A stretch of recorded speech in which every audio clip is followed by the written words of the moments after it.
ہر قسم کی تعریفات تسبیحات اللہ رب العالمین کے لیے، الحاکمین کے لیے، اور درود و سلام پیارے پیغمبر ساقی کوثر شافی معشر سید الاولین والآخرین امام الانبیاء حضرت محمد رسول اللہ صلی اللہ علیہ وآلہ وسلم کی ذات اقدس پر کہ جن کو اللہ رب العزت نے ہمارے لیے ہادی رہبر اور رہنما بنا کر بھیجا ہے۔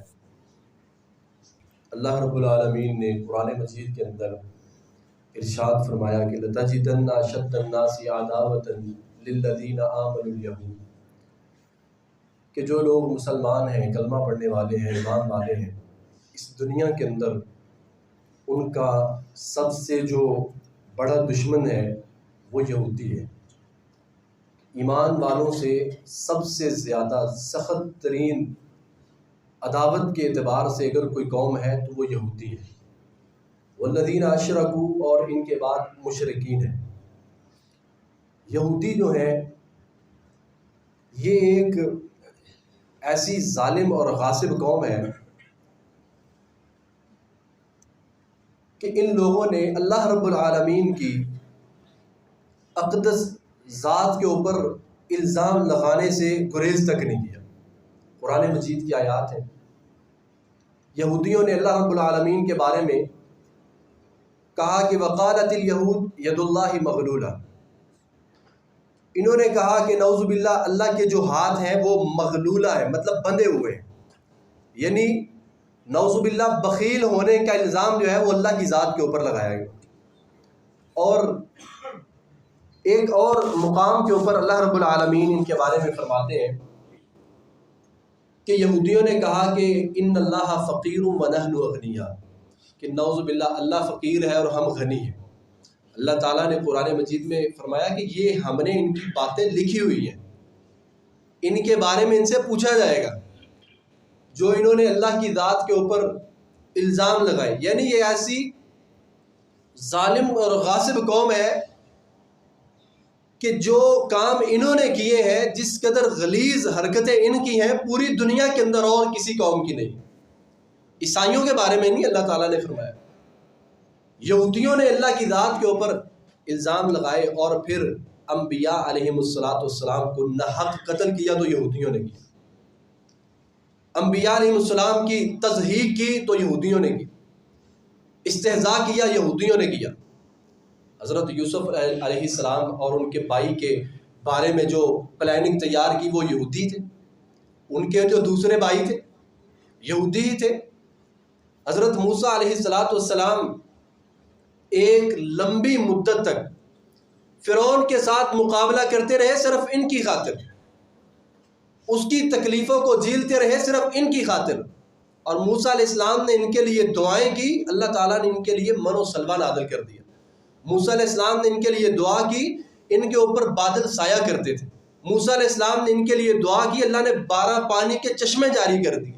ان کے لیے موسیٰ علیہ السلام نے دعا کی، اللہ تعالیٰ نے پانیوں کے اندر بھی راستے بنا دیے۔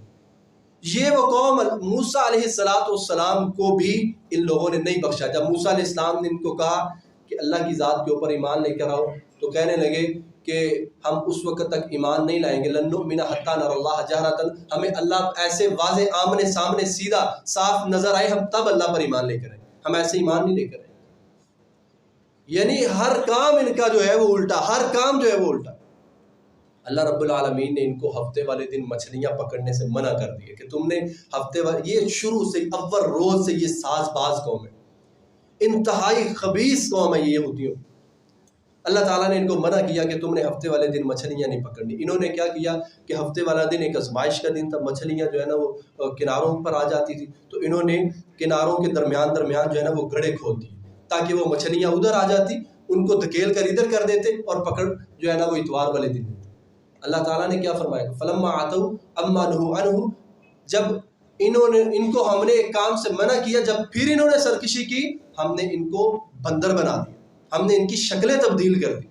یہ ایسی قوم ہے، اللہ رب العالمین نے قرآن مجید کے ایک مقام پر نہیں، کئی ایک مقامات پر حضرت موسیٰ علیہ السلام نے ان سے کہا کہ اللہ تعالیٰ کا حکم ہے کہ گائے کو ذبح کرو، تو آگے سے کہنے لگے قالوا اتتخذنا ہزوا، پیغمبر کو کہتے ہیں کیا تم ہمارا مذاق اڑا رہے ہو؟ وقت کا نبی جو ہے، کلیم اللہ جو ہے، جن کے ساتھ رب نے کلام کیا، وہ کہہ رہے ہیں گائے کو ذبح کرو. آگے سے کہتے ہیں کیا تم ہمارا مذاق اڑا رہے ہو؟ اور پھر آگے گائے کے بارے میں جو ہے وہ طرح طرح کے سوالات کرنے لگے. گائے کس طرح کی ہو، کتنی عمر کی ہو، رنگ اس کا کس طرح کا ہو، طرح طرح کے سوالات کرنے لگے. یہ ایسی قوم. اللہ رب العالمین نے قرآن مجید کے اندر ان کے بارے میں اور بڑی چیزیں بیان کی ہیں. جب بیت المقدس کے اندر جہاد کے لیے ان کو جانے کا کہا گیا تو موسیٰ علیہ السلام سے یہ کہنے لگے کہ فَاذْهَبْ أَنْتَ وَرَبُّكَ فَقَاتِلَا إِنَّا هَاهُنَا قَاعِدُونَ. موسیٰ تم جاؤ، تمہارا رب جائے، تم جا کر جہاد کرو، ہم یہاں پر بیٹھنے والے. إِنَّا لَن نَدْخُلَهَا أَبَدًا مَا دَامُوا فِيهَا. جب تک اس میں وہ جبار قوم ہے ہم تو جا ہی نہیں سکتے. ہم کیسے جائیں گے؟ یعنی انبیاء کی مخالفت کرنے والے، صریحاً مخالفت کرنے والے، ہر حکم کے اوپر نافرمانی کرنے والے، ہر حکم کے اوپر نافرمانی کرنے والے. ان کو یہودیوں کو کہا گیا کہ تم نے چربی جو ہے اس کو ان پر حرام کر دیا گیا کہ تم نے چربی نہیں کھانی. انہوں نے کیا کیا؟ اس کو پگھلا کر بیچنے لگے. صحیح بخاری کی حدیث. یہودیوں کو چربی کھانے سے منع کیا گیا، اس کو پگھلا کر بیچنے لگے. اور آپ بھائیوں نے بھی سیرت کی کتابوں کو پڑھا ہوگا. اللہ کے رسول صلی اللہ علیہ وآلہ وسلم کے اوپر 14 مرتبہ حملے کیے گئے تھے نبی علیہ السلام کو شہید کرنے کے لیے. ان میں سے 9 حملے صرف اور صرف یہودیوں نے کیے تھے. باقی وہ سارے دشمن، وہ مدینے کے اندر کوئی اور قبائل ہو، اس کے ارد گرد قبائل ہو، مکے کے قبائل ہو، پورا عرب ہو، یا باقی جتنی اس وقت کی طاقتیں ہوں، ان میں سے یہودیوں کے 14 حملوں میں سے صرف 9 حملے جو تھے وہ اکیلے یہودیوں کے تھے. اللہ کے نبی صلی اللہ علیہ وآلہ وسلم کو طرح طرح سے انہوں نے کوشش کی کہ کسی طرح محمد رسول اللہ صلی اللہ علیہ وسلم کو شہید کر دیا جائے. نبی کریم صلی اللہ علیہ وسلم، صحیح بخاری کی حدیث ہے، انس رضی اللہ تعالیٰ عنہ راوی. انس رضی اللہ عنہ کیا کہتے ہیں کہ خیبر کے موقع کے اوپر اللہ کے نبی علیہ السلام نے حضرت عائشہ رضی اللہ تعالیٰ عنہ سے بھی فرمایا تھا. آپ نے فرمایا کہ عائشہ، خیبر کے موقع کے اوپر اس یہودن نے جو کھانے کے اندر زہر ملایا تھا، آج اس نے محمد کی رگیں جان کاٹ دی. یہ حدیث کے الفاظ. اور وہ عورت کیا؟ وہ یہودن تھی. یہ ایسی قوم ہے کہ انہوں نے انبیاء کو معاف نہیں کیا. نبی علیہ السلام پر ایک دفعہ جادو ہوا، کرنے والے کون تھے؟ یہودی تھے. رسول اللہ صلی اللہ علیہ وسلم کے بارے میں آتا ہے، صحیح بخاری کی حدیث ہے کہ آپ علیہ السلام کو خیالات بہت زیادہ آنے لگے. یعنی ایک کام کیا ہے، اس کے بارے میں دوبارہ پھر خیال آنے لگا، شاید یہ میں نے کیا یا نہیں. پھر وہ کام کیا، پھر خیال آنے لگا، شاید یہ کیا یا نہیں. نبی علیہ السلام فرماتے ہیں حضرت جبرائیل علیہ السلام آئے اور حضرت میکائیل علیہ السلام آئے. انہوں نے آ کر بتایا کہ اللہ کے نبی آپ پر جادو ہوا ہے، اور کرنے والا کون ہے؟ لبید بن عاصم. اور وہ کون ہے؟ وہ یہودی ہے. اور نبی علیہ السلام پر جادو کرنے والے کون تھے؟ یہودی تھے. نبی علیہ السلام کا استہزاء کرنے والے، مذاق اڑانے والے، رائنا کہنے والے کون تھے؟ یہودی تھے. میرے عزیز بھائیوں، اللہ کے نبی صلی اللہ علیہ وسلم مکہ سے ہجرت کر کے مدینہ میں آئے. 5 چیزیں بتلائی ہیں کہ آج کل مسلمان کہتے ہیں کہ جیسے آج موجودہ دور کے اندر فلسطین کے اندر یہودی قتل عام کر رہے ہیں. کتنے لوگ ہیں ایسے جو کہتے ہیں ہم تو جا ہی نہیں سکتے فلسطین کے اندر، ہم کیا کریں مجاہدین کے لیے، ہم کیا کریں مظلوم مسلمانوں کے لیے، ہم تو جا ہی نہیں سکتے. نبی علیہ السلام جب مکہ سے ہجرت کر کے مدینہ میں آئے، آپ نے 5 باتیں بتائی ہیں. 5 باتیں جن کے اندر دشمنان اسلام کا قلع کم ہے، چاہے وہ عیسائی ہوں، چاہے وہ کافر ہوں، چاہے وہ مشرک ہوں، چاہے وہ ہندو ہوں، چاہے وہ یہودی ہوں، کسی طرح کے بھی جو اللہ کے دشمن، اسلام کے دشمن، مسلمانوں کے دشمن ہے. نبی علیہ السلام نے 5 چیزیں بتلائی تھی مدینہ النبی کے اندر آ کر کہ مسلمانوں کی کرنے کے کام کے، کس طرح سے جو مسلمانوں کا ازلی دشمن ہے، جو ابدی دشمن ہے، اس کو شکست کیسے ہو سکتی ہے. آپ نے فرمایا ان 5 چیزوں پر جو عمل کر لے گا وہ اپنے دشمن کو شکست دے دے گا. آج کل کتنے مسلمان، اور آپ ان 5 چیزوں کو سنیں گے، آپ مجھے بھی، میرا بھی محاسبہ ہوگا، آپ کا بھی محاسبہ ہوگا، ہمیں بھی پتہ چلے گا ہم کفر کو شکست دے سکتے ہیں یا نہیں دے سکتے. کفر جو ہے وہ مسلمانوں کو لقمہ اجل بنائے، ان پر حملے کرے، ان کو جو ہے وہ بارود کے اندر بارود ان کے اوپر برسا دے، اور ہم کہیں ہم کچھ کر ہی نہیں سکتے. رسول اللہ صلی اللہ علیہ وسلم جب مدینہ کے اندر تشریف لائے ہیں، سب سے پہلے اللہ کے نبی علیہ السلام نے کیا کام کیا؟ آپ نے دیکھا کہ جو مدینہ کے اندر رہنے والے یہودی ہیں، انہوں نے پورے عرب کے تاجروں کو ایک لحاظ سے ان کے باغات، ان کی کھیتیاں، حتیٰ کہ ان کی اولادیں جو ہیں ان کو اپنا گروی بنایا ہوا ہے. اور کس طرح بنایا ہوا ہے؟ سود کے اوپر قرضے دے کر. سود کے اوپر قرضے دے کر ان کو اپنا گروی بنایا ہوا ہے۔ اللہ کے نبی علیہ الصلوۃ والسلام نے آ کر اعلان کیا، پہلا اعلان تھا، کیا تھا؟ آپ نے فرمایا میں اپنے چچا کا قرض معاف کرتا ہوں۔ آج کے بعد کوئی مسلمان جو ہے وہ سود کے اپنے چچا کا سود جو ہے اس کو معاف کرتا ہوں، کوئی مسلمان جو ہے آج کے بعد وہ سودی کاروبار کے اوپر لین دین نہیں کرے گا۔ یہودیوں نے عرب کی کمر توڑ دی تھی، ان کو اپنا گروی بنا لیا تھا، اپنا غلام بنا لیا تھا۔ نبی علیہ الصلوۃ والسلام نے مدینہ کے اندر آ کر پہلی دعوت دی، صحابہ کرام کو کہا کہ میرے صحابہ، آپ علیہ الصلوۃ والسلام نے قناعت کا ان کو درس دیا، تھوڑے کے اوپر گزارا کر لینا ہے، نہ ملے نہیں ملتی۔ نبی علیہ السلام سے صحابہ نے شکایت کی، یا رسول اللہ چند کھجوروں نے، پانی کے چند گھونٹوں نے ہمارے سینوں کو، ہمارے پیٹ کو بھون ڈالا ہے۔ نبی علیہ الصلوۃ والسلام نے فرمایا میرے صحابہ تم نے صبر کرنا ہے۔ مدینہ میں یہودی تو اس وقت بھی تھے، مال تو ان کے پاس بہت تھا، تجارت کے فن ان کو بہت زیادہ آتے تھے، اس وقت بھی یہ دینے کے لیے تیار تھے، مگر نبی علیہ الصلوۃ والسلام نے اپنے صحابہ کرام کی تربیت کی، قناعت پسندی کو اختیار کرنا ہے۔ یہودیوں سے تم نے سود کے اوپر جو ہے وہ قرض نہیں لینا، ان سے مال نہیں لینا۔ آج جتنے مسلمان اور بالخصوص ان کے جتنے حکمران ہیں، آج وہ امریکہ اور اسرائیل کو آنکھیں نہیں دکھا سکتے، کیونکہ ان کا حرام سے کمایا ہوا پیسہ جو ہے انہی کے بینکوں میں پڑا ہوا ہے، ان کی پناہ گاہیں ادھر ہی ہیں۔ یہ جائیں گے تو کدھر جائیں گے؟ یہ ان کو آنکھیں کیسے دکھائیں گے؟ یہ ان کے ساتھ کیسے لڑ سکتے ہیں؟ اور میرے محترم بھائیوں، جو بندہ سودی کاروبار کرتا ہے، سود کے اندر ملوث ہے، وہ بندہ جہاد نہیں کر سکتا۔ یہ پہلی چیز ہے۔ اسلام کے سب سے بڑے دشمن یہودی تھے، ان کی کمر توڑنے کے لیے اللہ کے نبی علیہ الصلوۃ والسلام نے صحابہ کو درس دیا تھا کہ تم نے قناعت پسندی اختیار کرنی ہے، یہودیوں سے مال نہیں لے لینا، سود نہیں لے لینا۔ آج ہماری یہ آواز تھوڑی سی کم کر دے بیٹے، آج ہماری معیشت جو ہے وہ سود کے بغیر چلتی نہیں ہے۔ آج مسلمانوں کی معیشت جو ہے وہ سود کے بغیر چلتی نہیں ہے۔ رسول اللہ صلی اللہ علیہ وسلم کا پہلا درس ہے، پہلا سبق ہے کہ مسلمانوں تم نے تھوڑے کے اوپر گزارا کر لینا ہے، اگر کھا لیا ٹھیک ہے، نہیں ملا تب بھی اللہ کا شکر ادا کرنا ہے۔ کبھی افغانستان کی تاریخ پڑھ کے تو دیکھے، یا ان لوگوں سے سن کر دیکھے جو وہاں سے ہو کر آئے تھے، جنہوں نے روس کو توڑا تھا، جنہوں نے امریکہ کو توڑا تھا۔ انہوں نے کہا صبح کا وقت ہوتا ہم کام کیا کرتے تھے، ہم کام کیا کرتے تھے، جہاد کیا کرتے تھے، لڑتے تھے، راستے بناتے، اپنے لیے رہنے کے لیے ٹھکانے بناتے۔ شام کا وقت ہوتا، ایک مجاہد کہنے لگا کہ جس بیلچے کے ساتھ دن بھر کو کام کیا تھا، اسی بیلچے کو ایک دھو کر ایک پتھر کے اوپر رکھ کر، جو ہمیں تھوڑی سی سبزی ملی اسی کے اوپر رکھ کر ہم نے اس کو پکا لیا، اور پھر جب روٹی پکانے کی باری آئی اسی کو الٹا کیا، پتھر کے اوپر رکھا، نیچے آگ جلائی ہے، اسی کے اوپر روٹی پکائی ہے اور اس کو کھا لیا۔ یہ قناعت پسندی ہے۔ اسی لیے اللہ تعالیٰ نے اس وقت کی سپر پاور کو توڑ دیا، اس کا غرور خاک میں ملا دیا۔ آج مسلمانوں کا رو بھی نہیں۔ جب پیٹ کے اندر حرام چلا جائے، جب نس نس کے اندر، رگ رگ کے اندر حرام دوڑ رہا ہو، اس وقت کفار کے اوپر مسلمانوں کا روب نہیں رہتا ہے۔ اللہ کے نبی علیہ السلام کا پہلا درس تھا کہ قناعت پسندی اختیار کرو، سود کو چھوڑ دو، تم اپنے دشمن کا مقابلہ کر سکو۔ آج ہم اگر فلسطین نہیں جا سکتے، سود تو چھوڑ سکتے، یہ بھی نہیں ہم سے چھوٹ سکتا۔ اور دوسری بات، نبی علیہ الصلوۃ والسلام نے صحیح بخاری کے حدیث آپ نے ارشاد فرمایا، ایک مسلمان کو چاہیے دوسرے مسلمان کو مضبوط کرے۔ آج ہر بھائی اپنے دوسرے بھائی کو دیکھ ہی نہیں سکتا، اس کی ترقی نہیں دیکھ سکتا، اس کے پاس کوئی اچھی چیز ہی نہیں دیکھ سکتا۔ حسد اس قدر ہے مسلمانوں کے اندر، یہ جہاد کیسے کریں گے؟ حسد کے مارے ہوئے، جو کوئی چیز کسی کے پاس دیکھ ہی نہیں سکتے، یہ جہاد کیسے کریں گے؟ یہ تو چھوٹی چھوٹی چیزوں کے اوپر، اللہ کی عطا کے اوپر یہ صبر نہیں کر سکتے، یہ راضی نہیں رہ سکتے، یہ اللہ کی تقدیر پر راضی نہیں ہے، یہ دشمن کے مقابلے میں کھڑے کیسے ہوں؟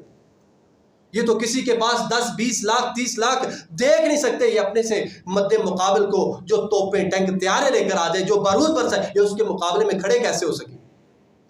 آپ نے فرمایا المؤمن للمؤمن کالبنیان یشد بعضہ بعضا، ایک مومن دوسرے مومن کے لیے ایک عمارت کی حیثیت رکھتا ہے، ایک عمارت کی حیثیت رکھتے ہیں، اس کا بعض کو مضبوط کرتا ہے۔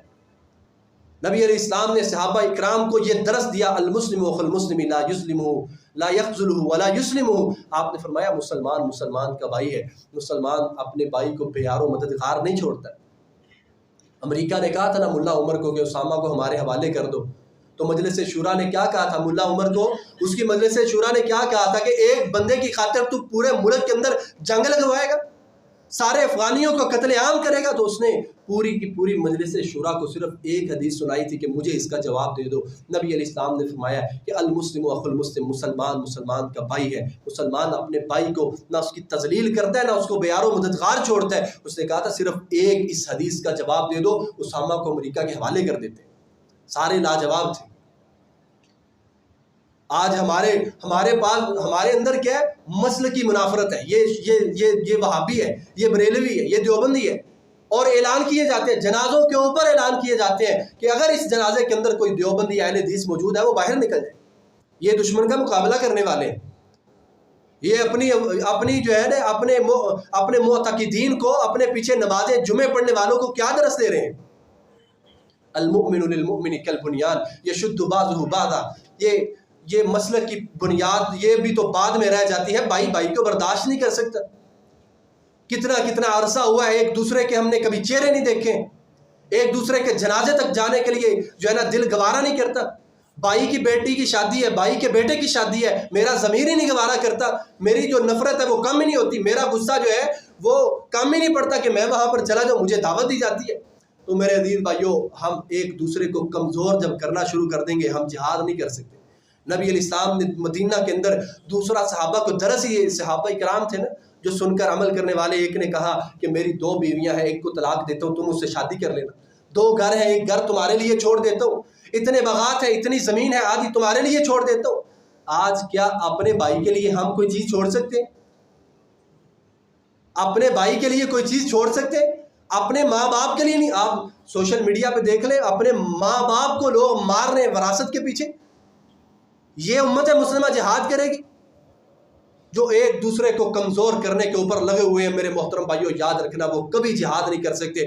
جن کے دلوں میں حسد ہے، بغض ہے، کوڑ ہے، نفرتیں ہیں، جن کا غصہ جو ہے وہ کبھی گرتا ہی نہیں ہے، ماٹھا ہوتا ہی نہیں ہے، کم پڑتا ہی نہیں ہے، ماند پڑتا ہی نہیں ہے، یہ کبھی جہاد کے لیے نہیں کھڑے ہو سکے۔ مت سمجھنا ہمیں شہادت مل جائے گی، ہم فلسطین کو آزاد کروا لیں گے، ہم کشمیر کو آزاد کروا لیں گے، ہم ایسے کر دیں گے، ہم ویسے کر دیں گے۔ تم جہاں کے ہو وہیں پر کھڑے رہو۔ اگر ہمارے اندر سے یہ صفات نہیں ختم ہوتی، اس وقت صرف یہودی دشمن نہیں تھے، مشرکین بھی دشمن تھے۔ اس وقت روم، فارس، ایران سارے دشمن تھے، قسطنطنیہ کون دشمن نہیں تھا؟ چھوٹی سی بستی تھی۔ امام نسائی رحمہ اللہ سنن نسائی کے اندر کتاب الجہاد کے نام سے باب باندھتے ہیں، کہتے ہیں وہ بندہ جہاد کر ہی نہیں سکتا۔ لا تجتمعان فی قلب واحد الایمان والحسد، لا تجتمعان فی مومن الایمان والحسد، کہ ایک بندہ جو مومن ہے اس کے دل کے اندر 2 چیزیں آ ہی نہیں سکتی، یا ایمان ہوگا اور یا حسد ہوگا۔ اور یہ حدیث لائی کدھر ہے؟ کتاب الجہاد کے اندر، کہ اگر ایمان ہے تو حسد نہیں ہے، اگر حسد ہے تو ایمان نہیں ہے، اگر حسد ہے تو ایمان نہیں ہے، ایمان نہیں ہے تو جہاد نہیں ہے۔ کچھ بھی نہیں کر سکتے یہ لوگ۔ یہ دوسرا سبق دیا۔ اور تیسرا سبق نبی علیہ السلام نے صحابہ کرام کو دیا، فرمایا میرے صحابہ اپنی تہذیب کو اپنانا ہے۔ خالف الیہود لا تشبہوا بالیہود، ایک مقام پر نہیں، واللہ آپ سیرت پڑھیں، رسول اللہ صلی اللہ علیہ وسلم کا اسوہ حسنہ پڑھیں۔ نبی علیہ السلام نے ایک مقام پر نہیں کئی جگہوں کے اوپر فرمایا یہودیوں کی مخالفت کرو، یہودیوں کی مخالفت کرو، ان کی مخالفت کرو، ان کی تہذیب کو چھوڑ دو۔ نبی علیہ السلام نے تو جس قبلے کی طرف یہودی رخ کر کے نماز پڑھتے تھے اس قبلے کی طرف نماز پڑھنا گوارا نہیں کیا تھا۔ اللہ کے نبی علیہ السلام کو جب پتہ چلا اس دن کا یہودی روزہ رکھتے ہیں، نبی علیہ السلام نے گوارا نہیں کیا تھا۔ آپ نے فرمایا آئندہ 9 کا روزہ رکھوں گا، یہ یہودی 10 کا روزہ یہودی رکھتے ہیں، میں آئندہ 9 کا رکھوں گا۔ نبی علیہ السلام نے فرمایا کہ یہودی جو ہے یہ جب ان کے بال سفید ہو جاتے ہیں یہ رنگتے نہیں ہیں۔ آپ نے اپنی امت کو درس دیا، تم نے یہودیوں کی مخالفت کرنی ہے، اپنے بالوں کو رنگنے۔ ایک چیز کے اندر فرمایا لا تبدؤوا الیہود والنصارى بالسلام، اے میری امت کے لوگوں، یہودیوں اور عیسائیوں کے ساتھ سلام کرنے کے اندر پہل نہیں کرنی، ان کے ساتھ سلام لینے تک تم نے پہل نہیں کرنی۔ اور نبی علیہ السلام نے کیا فرمایا؟ فرمایا 2 ایسی چیزیں ہیں، یہودی جو ہے وہ مسلمانوں سے بے انتہا حسد کرتا ہے، ان کے اندر ایک سلام ہے اور ایک آمین ہے۔ ایک دوسرے سے سلام لیتے ہو یہودی جل جاتے ہیں اندر سے، جب نماز میں آمین کہتے ہو یہودی جل جاتے ہیں۔ فرمایا 2 چیزیں ہیں، سب سے زیادہ حسد یہودی ان 2 باتوں کے اوپر کرتے ہیں۔ آج ایک چیز جو ہے وہ ہم سے جدا ہو گئی ہے۔ میں یہودیوں عیسائیوں کو سلام میں پہل نہیں کرنی۔ آج فلسطین کے مسلمان جو ہیں وہ مر رہے ہیں، وہ بیچارے شہید ہو رہے ہیں، اور ہمارے حکمران بالا یہودیوں کی محبت کو آڑے رکھ کر بیان دینے سے قاصر ہے، یہ بیان بھی نہیں دے سکتے۔ سارے کا سارا عرب کہتے ہیں ہم مدد کے لیے کھڑے ہیں، ہم ادھر ہم کھڑے ہیں۔ میرے محترم بھائیو، 4 لاکھ فلسطینی جو ہے وہ بے گھر ہو چکے ہیں، 4 لاکھ فلسطینی۔ مصر سے کل انہوں نے راستہ مانگا ہے، پناہ کے لیے راستہ دے دیا جائے، ہم مصر آنا چاہتے ہیں، ہمیں پناہ مل جائے، صاف انکار کر دیا ہے، ہم تم کو پناہ نہیں دے سکتے، یہ مسلمان ہیں۔ اللہ کے نبی علیہ السلام نے فرمایا تھا کہ تم سیل کارواں کی مانند ہوگے، تمہارا سیلاب ہوگا، مگر کافروں کے دلوں کے اندر تمہارا روب نہیں ہوگا۔ تمہارے دلوں سے ایمان اٹھ چکا ہوگا، کافروں کے دلوں میں تمہارا روب نہیں ہوگا۔ ہم بھی تو مسلمان ہیں نا، کون سی ایسی چیز ہے جو ہمارے پاس نہیں ہے؟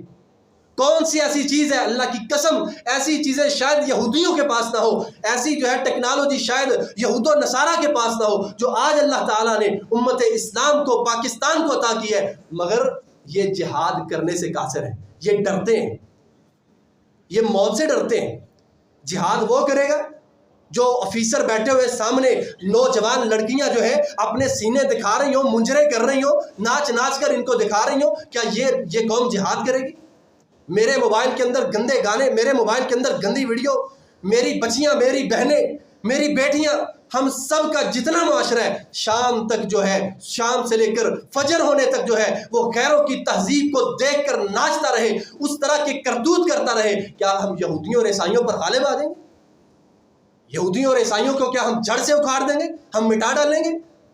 وضع میں ہو تم نصارہ، تمدن میں یہود، یہ مسلمان ہیں جنہیں دیکھ کر شرمائے یہود، نہ ہماری شکل میں اسلام نظر آئے، نہ عقیدے میں اسلام نظر آئے، نہ لباس کے اندر اسلام نظر آئے، نہ شادی میں اسلام نظر آئے، نہ ہمارے کسی بھی کلچر کے اندر جو ہے ہماری ایک چیز بتا دو جس کے اندر خالص ہمیں اسلام نظر آتا ہے۔ ہمارے بولنے میں، ہمارے کاروبار کرنے میں، ہماری تجارتیں کرنے میں، معاملات کو سنوارنے میں، بچیوں کو بیانے میں ہم کیا دیکھتے ہیں؟ اسلام کو کبھی ہم نے ملحوظ خاطر رکھا ہے؟ آج امت مسلمہ ذلیل و رسوا ہو چکی ہے، اسلام کو پس پشت ڈال دی ہے اور دعوے کرتے ہیں۔ اور دیکھو میرے عزیز بھائیو، دیکھو اللہ کی قسم، دیکھو مسلمان کیسے مسلمان ہیں جن کے اندر کفر چھپا ہوا ہے، اللہ نے اس کو کیسے ظاہر کر دیا۔ اللہ نے فرمایا لیمیز اللہ الخبیث من الطیب، کہ اللہ خبیث کو، پلید کو پاک سے الگ کر دے گا۔ ہمارے مسلمان ہیں نا، وہ اب اس کو کیا کہا جائے؟ وہ جو اپنے آپ کو کہتا ہے کہ میں 6 لاکھ علماء کا، اکیلے ہی اپنے آپ کو کہتا ہے 6 لاکھ علماء کا وارث ہوں۔ جب فلسطینیوں پر بم برسائے جا رہے تھے تو وہ کہتا تھا کہ فلسطینی مجاہدین سے اور فلسطینی بھائیوں سے ہماری گزارش ہے وہ انسانی حقوق کا خیال رکھیں۔ لعنت ہو اس انسان کے اوپر، لعنت ہو۔ اب اپنا تحفظ لینے کے لیے دوسرے بیان دیتے ہیں۔ اللہ تم کو، اللہم اہلک الظالمین بالظالمین، جس طرح کی تمہاری سوچ ہے اللہ تم کو غرق کر دے، تباہ کر دے، برباد کر دے۔ تم یہود و نصارہ کو راضی کرنے کے لیے یہ بیان دے رہے ہو؟ اللہ کی قسم ایک عورت تھی جو رو رہی تھی، صدام نے اپنے پارلیمنٹ کے اندر بیٹھے ہوئے جب اس کی فریاد سنی، راتوں رات اسرائیل کے اوپر میزائل داغ دیے۔ صبح کو پتہ ہے اس نے کیا بیان دیا تھا؟ اپنی مونچھ کو پکڑ کر اس نے کہا تھا کوئی دنیا کی طاقت میری مونچھ کا ایک بال بھی بھیگا نہیں کر سکتی۔ یہ مسلمانوں کے ہیرو تھے۔ اللہ کے رسول علیہ السلام کے پاس حضرت انس بیان کرتے ہیں کہ نبی علیہ السلام کے پاس ایک بچی کو لایا گیا، اس کے سر پر پتھر مارا گیا تھا، اور مارنے والا کون تھا؟ یہودی، اور لالچ میں آیا تھا کہ بچی نے جو ہے وہ چاندی کو پہنا ہوا تھا کہ اس کو قتل کرتا ہوں اور چاندی حاصل کرتا ہوں۔ انس رضی اللہ عنہ کہتے ہیں نبی علیہ السلام کے پاس اس بچی کو لایا گیا، آپ نے پوچھا تمہیں قتل کس نے، تمہیں یہ پتھر کس نے مارا ہے؟ اس نے مارا ہے؟ نہیں۔ اس نے مارا ہے؟ نہیں۔ انس رضی اللہ عنہ کہتے ہیں جب تیسری دفعہ نبی علیہ السلام نے پوچھا کہ اس یہودی نے مارا ہے؟ اس چھوٹی سی بچی نے کہا ہاں مجھے اس یہودی نے پتھر مارا ہے۔ صحیح بخاری کی حدیث ہے، رسول اللہ صلی اللہ علیہ وسلم نے خود اس یہودی کو 2 پتھروں کے درمیان میں رکھ کر کچل دیا تھا۔ صحیح بخاری کی حدیث۔ ہمارے سب سے بڑے لیڈر تھے محمد رسول اللہ صلی اللہ علیہ وسلم، اس یہودی کو 2 پتھروں کے درمیان رکھ کر کچل دیا۔ تمہاری جرأت کیسے ہوئی ہے؟ اور بنو قینقاع کے بازار کے اندر ایک مسلمان عورت آئی تھی نا، عورت، ایک یہودی سنار کے پاس سامان خریدنے کے لیے۔ اس یہودی نے کہا اپنے چہرے سے کپڑا ہٹاؤ، کہا نہیں۔ جب عورت وہاں سے جانے لگی، پہلے ہی اس کے کپڑے کو اس نے زمین کے ساتھ باندھ دیا۔ جب وہ کھڑی ہوتی ہے اس کے چہرے سے کپڑا اترتا ہے، اس نے کہا واہ اسلام، اسلام کدھر چلا گیا؟ کبھی سوچا کرو یہ الفاظ کیا ہیں؟ ہمارے دل پتھر ہو چکے ہیں، ہم پر کوئی چیز اثر نہیں کرتی۔ آج کا خطبہ 2-4 منٹ آگے چلا جائے گا، مجھے پتہ ہے 2 منٹ آگے جائے سب کی نظریں ادھر ہوتی ہیں۔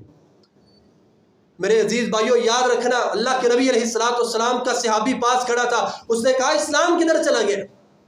ایک مسلمان کی عزت لوٹی جائے تو سب سے پہلا جو حرف آتا ہے وہ اسلام کے اوپر آتا ہے، اور اسلام کو ماننے والے جو ہیں ان کے اوپر آتا ہے۔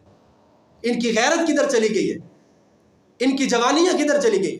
ایک صحابی پاس کھڑا تھا، اس نے اپنے خنجر کے ساتھ اس یہودی کی گردن کو کاٹ دیا، سارے یہودیوں نے مل کر اس صحابی کو شہید کر دیا۔ اللہ کے نبی علیہ الصلوۃ والسلام نے فرمایا اپنے اس صحابی کا بدلہ لینے کے لیے آپ نے فرمایا ایک قافلہ تیار کیا، ایک قافلہ۔ اور رسول اللہ صلی اللہ علیہ وسلم کی آخری وصیت کیا تھی؟ آپ نے فرمایا میرے جانے کے بعد یہ جو یہودی ہیں ان کو جزیرۃ العرب سے نکال دینا، ان کو جزیرۃ العرب سے نکال دینا۔ میرے محترم بھائیوں، باتیں تو بہت کرنے والی ہیں، بہت باتیں کرنے والی ہیں، صرف ایک دو چیز کا جواب دے دیجئے گا۔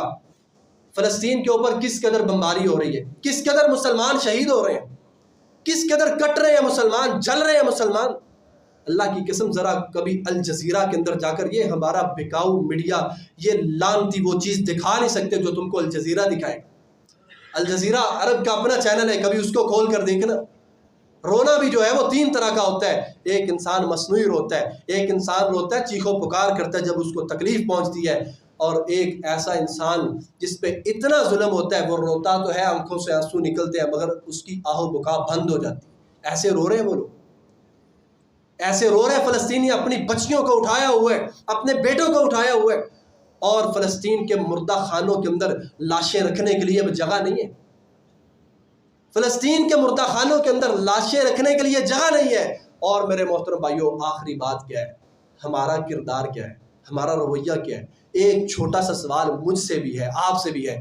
پچھلے ہفتے سے اسرائیل نے فلسطین کے اوپر بمباری شہید کی ہے۔ کتنے ہمارے ایسے نوجوان ہیں اس دفعہ وہ میچ دیکھتے رہے تھے پوری توجہ کے ساتھ۔ کیا ہم بغیرت نہیں ہیں؟ ہمارے اندر غیرت ہے؟ میرا ضمیر کیسے گوارا کرتا ہے سامنے میری بہن کی عزت کو لوٹا جا رہا ہے، اس کے سر سے کپڑے کو اتارا جا رہا ہے، اس کی عزت کو تار تار کیا جا رہا ہے، اور میں پھر بھی اس چیز کو سکپ کرتا ہوں، آگے میچ دیکھنے کے لیے بیٹھ جاتا ہوں؟ کیا ہمارے اندر اسلام باقی ہے؟ یاد رکھنا، ایسے مسلمان کبھی بھی ان کی مدد کے لیے پہنچ نہیں سکتے جو اپنی اصلاح نہیں کرتے، جو اپنے کردار کو نہیں بدلتے، جو اپنی سوچ کو نہیں بدلتے۔ اللہ کی قسم اتنا دکھ ہوا تھا، فلسطینی مسلمان جل رہے ہیں اور ہمارے نوجوان میچ دیکھ رہے ہیں، ادھر بیٹھ کے باتیں ہو رہی ہیں، فلانے نے چھکا مار دیا، چوکا، لعنت ہو تمہارے اوپر، تمہاری جوانیوں کے اوپر لعنت ہو، تمہاری زندگیوں کے اوپر۔ تم چھکے چوکے دیکھتے رہے، وہ تمہاری عزتیں لوٹ کر چلے گئے، انہوں نے ملیا میٹ کر دیا ہر چیز کو، انبیاء کی سرزمین کو دبا گئے، بیت المقدس، مسجد اقصی، مسلمانوں کے خون کی ہولی کھیلی گئی، اور تم ویڈیو گیم دیکھتے رہے، تم کھیلتے رہے، تم اپنے تماشوں میں مگن رہے۔ اللہ کے نبی علیہ الصلوۃ والسلام نے مدینہ کے اندر آ کر آخری بات جو فرمائی تھی، فرمایا میرے صحابہ ان کے لیے جہاد کی تیاری کرو، اذن للذین یقاتلون بانہم ظلموا وان اللہ علی نصرہم لقدیر۔ اللہ نے اجازت دی ہے ان لوگوں کو جن پر ظلم ہوا ہے کہ وہ جہاد کے لیے کھڑے ہو جائیں، وہ قتال کے لیے کھڑے ہو جائیں، ان کے مقابلے کے لیے کھڑے ہو جائیں۔ تو میرے محترم بھائیوں، میرے عزیز بھائیوں، یاد رکھنا جو چیز واللہ ہم کر سکتے ہیں، اللہ کی قسم ہمارا جو دل ہے، سچی بات ہے، خون کے آنسو روتا ہے، ہمیں یہ زندگی بے سود زندگی لگتی ہے، جس زندگی کے اندر مسلمان اپنے مسلمان بھائی کی حفاظت نہ کر سکے۔